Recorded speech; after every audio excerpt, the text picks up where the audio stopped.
Today I'm going to show you how to use Chroma key in Pixlr so you can remove a green screen background fast and get a clean, transparent cutout. This is a super useful trick if you make thumbnails, social media graphics, product mockups, or any kind of creative edit where you need to replace a background quickly. And if this tutorial helps you out, make sure to hit like and subscribe for more easy software guides just like this. Let's jump right in. First, open Pixlr Editor in your browser.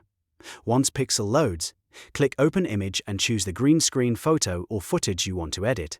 This is the file you'll be working on, so make sure it's the right one before you continue. Now look over to the left vertical toolbar and find the Cutout tool. It usually looks like a scissors icon. Click that tool to activate it. If your image layer is locked, don't worry, this is easy to fix. Go to the Layers panel on the right side of the screen and double-click the padlock icon to unlock the layer. You need the layer unlocked so Pixlr can actually remove the background properly. Once the Cutout tool is selected, look up at the top tool settings bar. Here, choose the Magic Mask option, which looks like a wand. This is the Chroma key style feature that helps you remove a single background color with one click. Make sure the mode is set to remove, not add. That way, when you click the green background, Pixlr knows you want to delete it from the image. Now comes the main step. Click once on the green background area in your canvas. Pixlr will sample that color and instantly remove it, turning it transparent. In many cases, that one click is enough to get a great result, especially if your green screen is evenly lit. If you still see little green edges around your subject, don't worry, that's completely normal. And it's easy to refine.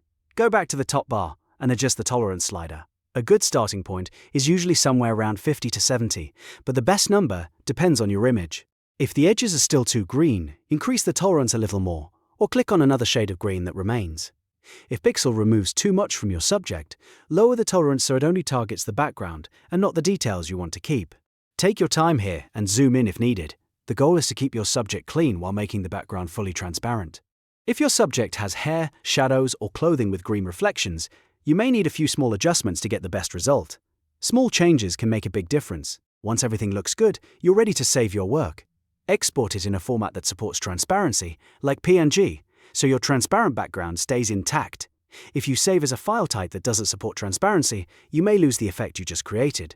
And that's it. You've just learned how to use Chroma key in Pixlr to remove a green screen background and create a clean, transparent image. This is one of the fastest ways to isolate a subject in Pixlr. And once you know the process, it becomes really easy to repeat on future projects. If this video helped you, please give it a like, subscribe for more tutorials, and let me know in the comments what software tool you want to learn next. Thanks for watching, and I'll see you in the next one.